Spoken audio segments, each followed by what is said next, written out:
Hai minasan, konnichiwa.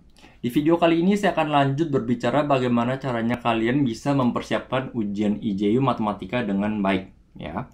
Jadi apa saja tantangan kalian untuk mempelajari mempersiapkan ujian IJU matematika? Pertama, kalian memiliki pola pikir yang berbeda. Kalian harus mengikuti pola pikir Jepang. Jangan sampai kalian terbawa dengan pola pikir Indonesia dan menghadapi soal IJU Jepang. Pasti akan kelabakan. Nomor 2, mengenai waktu ujian yang tidak banyak.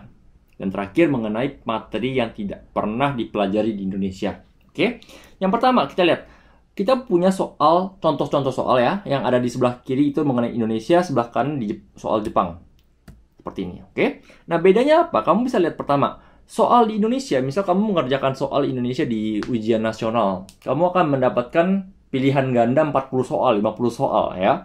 Setiap soal itu kamu punya cara cepat ya. Bagaimana cara mengerjakannya? Oh, kalau soal vektor atau soal matriks, kamu kali kanan atas kali bawah, kiri kali kanan, atau kamu pakai rumus cepat, rumus A B C, atau pakai misalnya cara cepat rumus cepat lainnya lah ya. Jadi kamu bisa mempelajari, bisa mengerjakan soal, mendapatkan nilai bagus di pelajaran matematika ujian nasional. Tetapi satu risknya itu adalah kamu tidak tahu hubungan antara satu materi dengan materi lainnya. Jadi nanti ketika kalian mengerjakan soal di Jepang, misalnya seperti ini, kamu akan mengerjakan soal geometri, soal bangun datar bersamaan, kemudian kamu juga akan nanti misalnya mengerjakan soal integral, kalkulus bersamaan. Jadi kamu harus tahu hubungannya antara tiga materi yang ada itu seperti apa. Bagaimana cara menggunakan diferensial di pelajaran persamaan. Bagaimana cara menggunakan sigma di pelajaran deret, seperti itu. Ya, jadi kamu harus mengerti lebih dalam, lebih jelas untuk semua soal. Ya, jadi di dalam pelajaran Jepang itu nanti tidak ada soal pilihan ganda. Semua itu adalah soal isian. Tapi mereka sudah kasih kolom seperti ini. Jadi misalnya jawaban itu adalah I akar U bagi E, seperti itu. Jadi satu digit ya. Kamu tidak ada kan dikasih pilihan seperti ini. Oke. Jadi kamu harus terbiasa juga dengan soalnya itu. Kamu harus banyak mengerjakan soal dengan style Jepang. Jangan sampai kelabakan dan tiba-tiba salah plus minus dan sebagainya. Oke. Yang kedua, mengenai waktu ujian tidak banyak. Pertama, saya mau ajak kalian melihat suatu website Ijazah di sini, di mana kamu bisa melihat waktu untuk ujian IJU itu hanya 80 menit, ya. Jadi bagi kalian yang belum pernah mengerjakan soal IJU, ujian IJU, mungkin 80 menit, 1 jam lebih, 1 jam 20 menit itu terlihat panjang, ya. Kan soalnya cuma 5 soal, tapi yang 5 soal besar. Jadi di setiap 5 soal besar itu atau 4 soal besar itu kira-kira ada 2 soal kecil, dan setiap soal itu 1 halaman. Ya, jadi kamu akan mendapatkan banyak sekali soal-soal yang harus kamu kerjakan, dan 80 menit itu kalau kamu hitung nanti tidak banyak. Kamu tidak boleh bengong. Kalau kamu bengong sedikit, kamu bisa kelabakan untuk mengerjakan semua soalnya. Yang lebih pasrah lagi adalah nanti ketika kamu mengerjakan soal matematika, kamu akan sadar matematika soal susahnya luar biasa. Jadi kamu akan merasakan kamu akan merasakan waktu yang akan sangat banyak yang nganggur karena kamu tidak bisa mengerjakan apa-apa. Kamu lihat soalnya, susah banget, terus udah angkat tangan. Itu juga sangat sayang waktunya. Jadi kamu harus banyak mempersiapkan sehingga kamu bisa menggunakan waktu dengan efektif. Oke. Satu lagi yang harus kamu perhatikan adalah mengenai waktu ujiannya. Jadi biasanya mereka yang ingin mengambil ujian, yang ingin belajar di universitas di Jepang harus mengambil ujian IJU full bahasa Jepang, IPA atau IPS, dan matematika. Jadi 3 pelajaran ini itu harus kamu ambil, dan ujian matematika itu kalau kamu lihat itu di paling terakhir ya. Pertama bahasa Jepang, kemudian IPA atau IPS, dan terakhir itu adalah ujian matematika. Biasanya mulai dari jam 3.40 sampai jam 5. Kamu udah kecapean, udah ngerjain soal soal bahasa Jepang, udah tulis banyak, udah baca banyak, udah pikir banyak, tiba-tiba kamu jam 3.30 baru mulai ujian matematika. Udah mau mampus kamu kerjain soal. Jadi kamu akan kehabisan stamina. Itu yang paling menjadi tantangan bagi kalian yang mungkin tidak terbiasa mengerjakan ujian dalam waktu panjang dari jam 9 sampai jam 5 sore. Ya, jadi jangan sampai kamu sudah setengah mati belajar mempersiapkan matematika, tiba-tiba kamu tewas kamu tengah jalan, kecapean, udah nggak bisa mikir lagi. Udah nggak bisa mikir, tambah kamu mungkin udah pasrah karena saya nggak bisa kerjain, saya pasti nggak lulus ujian matematika, ujian bahasa Jepang, saya nilai IPA saya pasti jelek gitu. Jadi kamu akan banyak sekali pikiran negatif yang akan mempengaruhi performa kalian di ujian matematika, dan itu sangat tidak bagus. Jadi kamu harus tetap jaga mental kamu, jaga stamina kamu, dan jaga waktu kamu sehingga bisa mengerjakan semua soal dengan baik. Jadi ini tantangan yang kedua kalian. Yang ketiga, kalian akan menghadapi soal-soal yang tidak pernah dipelajari di Indonesia. Misalnya pertama mengenai bidang kompleks.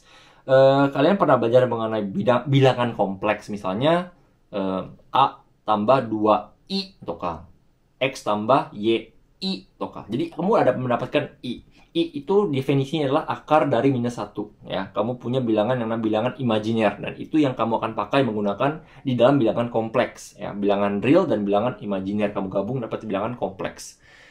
Nah, bilangan kompleks itu bisa kamu gambar di dalam bidang kompleks. Ya, kamu seperti punya koordinat X, koordinat Y. Bagaimana cara menggambarnya? Kamu buat Ya, gambar koordinat seperti biasa. Setelah itu kamu bisa ekspansi, kamu bisa besarkan, kamu bisa kecilkan, kamu bisa putar bolak-balik berapa sudutnya, dan itu semua bisa kamu hitung dengan satu statement bilangan kompleks. Jadi kamu ketika sudah mengerti bilangan kompleks ini, kamu akan merasakan, bilangan kompleks itu sangat praktis. Dengan kamu tulis satu bilangan kompleks, kamu tahu berapa panjangnya, kamu tahu berapa besar sudutnya, dan kamu juga tahu berapa putaran dan sebagainya. Dan itu sangat penting dan berguna di dunia, misalnya dunia teknik komputer atau misalnya teknik-teknik lainnya di bidang kuliah nanti. Oke? Yang kedua adalah mengenai deret tangga. Di sebelah kanan saya kasih contoh satu soal mengenai deret tangga. Di pelajaran deret Jepang itu kamu tidak hanya belajar mengenai aritmatika dan geometrik, tetapi juga ada yang namanya deret tangga. Untuk mengerjakan deret tangga itu, kamu harus pertama mengerti mengenai yang namanya simbol sigma. Ya, sigma itu sum, ya, total. Jadi bagaimana cara menghitungnya? Gampang, kamu punya tambah 1, 2, 3, 4, 5, dan terusnya. Tapi kalau kamu punya sigma dari pangkat 2, sigma dari pangkat 3, rumus apa yang harus kamu gunakan? Dan bagaimana cara menghitungnya? Seperti itu. Jadi kamu kalau tidak terbiasa dengan soal-soal deret tangga ini, kamu pasti kelabakan. Ya. Mungkin kamu merasa, ini juga sama seperti soal-soal yang ada kamu di SMA kamu. Tapi ketika kamu coba kerjakan, kamu baru sadar, kok nggak ada informasi yang saya butuhkan, kok informasi yang ini nggak ada, jadi saya nggak bisa mengerjakan soalnya gitu loh. Jadi itu sangat bahaya. Kalau kamu tidak terbiasa mengenai dua soal ini, dan hampir 100% soal-soal ini pasti keluar di IJU, pasti nilai kamu akan jelek. Jadi saya sarankan kalian untuk mempersiapkan dua tema ini, terutama dua tema ini, yang sangat penting untuk kamu kerjakan lebih lanjut. Sedangkan tema-tema lainnya, misalnya kalkulus, walaupun susah pun, kamu sudah pernah belajar integral dan diferensial di SMA. Jadi asalkan kamu sudah pernah belajar dan kamu belajar serius dan kamu review sekali lagi, itu bukan hal yang baru buat kalian. Hal yang baru inilah yang menjadi tantangan kalian ketiga. Oke? Dan untuk menghadapi soal IJU, saya kasih beberapa trik lagi, saran lagi. Pertama, pahami arti dari sebuah fungsi, ya, bukan dari sebuah fungsi. Ini misal kamu punya Y sama dengan X kuadrat. Ya udah, Y sama dengan X kuadrat, kamu gambar seperti ini. Tapi kalau kamu tanya Y sama dengan dalam kurung X plus 2 kuadrat, apa yang terjadi? Kamu tahu, artinya gambar ini adalah kamu punya garis, kamu geser ke kanan sebanyak 2 biji seperti itu. Dan itu harus kamu bisa langsung bayangkan dengan hanya melihat fungsinya saja. Itu yang saya ingin kalian pahami mengenai setiap fungsi, ya. Tidak hanya fungsi kuadrat, fungsi trigonometri, fungsi eksponensial. Jadi semua fungsi itu dengan hanya kamu melihat, kamu tahu bagaimana gambarnya. Kalau kamu sudah tahu bagaimana gambarnya, kamu akan bisa membayangkan dengan cepat. Ketika kamu tanya berapa titik maksimumnya, langsung kamu tunjuk di situ titik maksimum. Berapa luasnya? Sudah, kamu tinggal tarik dari sini sampai sini, kamu tarik integral dan sebagainya. Dan itu akan membantu kalian dengan cepat, ya.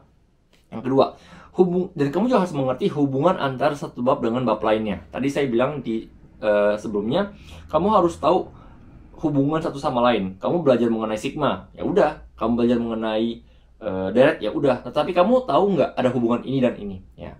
Kamu belajar mengenai persamaan kuadrat, tetapi kamu juga belajar mengenai diferensial. kamu bisa menggunakan diferensial ini untuk mengerjakan persamaan kuadrat sebenarnya, ya. Dan sebenarnya itu yang akan diujikan di dalam IJU ini. Kalau kamu tidak tahu cara menggunakan persamaan tidak bisa mengerjakan diferensial, maka kamu nggak bisa mengerjakan soal ini seperti itu, ya. Jadi kamu harus tahu hubungan satu sama lain, kamu gabungkan dan kamu tahu teknik-tekniknya untuk mengerjakan soal. Dan itulah yang menjadi tantangan kalian yang saya bilang pertama, di mana soal ujian nasional yang 40 biji yang ada banyak sekali, itu membuat mindset kalian, pola pikir kalian di mana satu bab itu tidak ada hubungan dengan satu sama lainnya. Itu sangat berbahaya. Jadi kamu harus belajar secara total, jangan sampai ada yang kelewatan. Dan apa sih pentingnya bab ini? Apa sih hubungan bab ini dengan bab itu? Oke? Nomor 2, biasakan dengan soal Jepang, ya. Jadi seperti tadi, kamu kalau misalnya kamu mengerjakan soal ujian nasional saja, kamu akan berpikir seperti kalkulator, ya. Seperti, ya, kamu tinggal masukin persamaan, kemudian kamu kerjakan, kamu keluarkan input kamu. Oh, jawabannya adalah B, jawabannya adalah C, seperti itu. Tapi ketika kamu menjadi manusia, bukan kalkulator, kamu akan ditantang juga untuk membaca soal lebih dalam lagi. Ada jebakannya apa nggak sih? Informasi apa sih yang bisa kamu ambil? Oh, soal yang tadi punya jawabannya, kamu harus pakai informasi ini untuk mengerjakan soal di bawahnya itu. Jadi jangan sampai kamu tidak terbiasa dengan soal Jepang, kamu pikir, oh nggak ada informasi yang nggak bisa dikerjakan, ya udah susah. Kamu nggak bisa dapat nilai seperti itu. Oke, jadi harus terbiasa.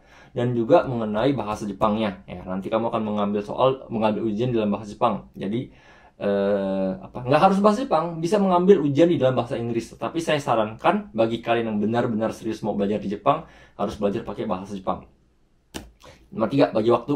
Kamu punya waktu ujian udah lama, udah capek, dan soalnya banyak. Kamu kalau nggak bisa bagi-bagi waktu, kamu akan kelabakan mengerjakan soal itu. Dan kamu akan pasti dapat nilai jelek, kecapean, pulang pasti nangis. Dan jaga stamina, ya. Baik, itu saja untuk video kali ini. Semoga berguna bagi kalian yang baru ingin memulai mempersiapkan ujian IJU untuk matematika.